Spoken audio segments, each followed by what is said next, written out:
Bonjour à tous, c'est votre sœur Marie. Que le Seigneur vous bénisse abondamment au nom de Jésus-Christ de Nazareth. Amen. J'espère que tout le monde se porte bien. Je vous envoie beaucoup d'amour. L'importance de confesser des bonnes paroles sur notre prochain et sur nous-mêmes. Mes bien-aimés, déclarez des bonnes paroles sur vos enfants, sur vos familles, sur vos parents, sur votre mari, sur votre femme, sur votre propre vie. Amen. Nous avons ce pouvoir-là en nous, nous avons le Saint-Esprit en nous, nous avons l'Esprit de Dieu qui vit en nous. Alors nous aussi, nous pouvons confesser, déclarer de bonnes paroles sur la vie de nos enfants. Et vous allez voir le résultat, vous allez voir l'importance de déclarer de bonnes paroles sur la vie de nos enfants. Ne regardez pas à ce que vous voyez avec vos yeux charnels.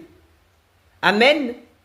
Mais voyez ce que la parole de Dieu peut produire dans la vie de vos enfants au nom de Jésus-Christ de Nazareth. Amen. Parce que si on regarde avec nos yeux charnels, eh bien, on va voir que de mauvaises choses.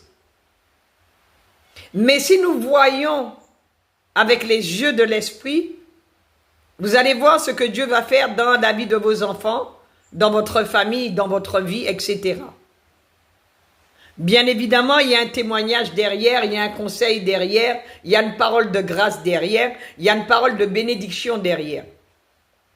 Lorsque ma fille était scolarisée, elle était bonne dans toutes les matières, sauf en maths. Elle ne dépassait pas 2 de moyenne sur 20 en maths. Et moi, lorsque j'étais scolarisée, les maths, ce n'était pas mon fort non plus. J'avais pas une bonne moyenne.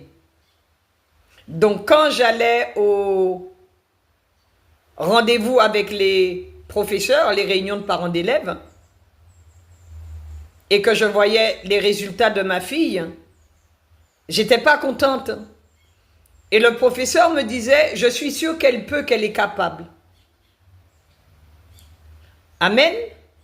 Quand je suis rentrée chez moi, le Saint-Esprit m'a poussé à confesser le contraire de ce que je voyais. Et j'ai commencé à dire, ma fille, elle est la meilleure. Ma fille, elle est la première. Ma fille, elle est la meilleure en maths. Ma fille, elle est la première en maths. Ça veut dire que je confessais le contraire de ce que je voyais. De 2, elle est passée à 17 de moyenne. Il va y avoir la rentrée des classes. Confessez que de bonnes paroles sur la vie de vos enfants.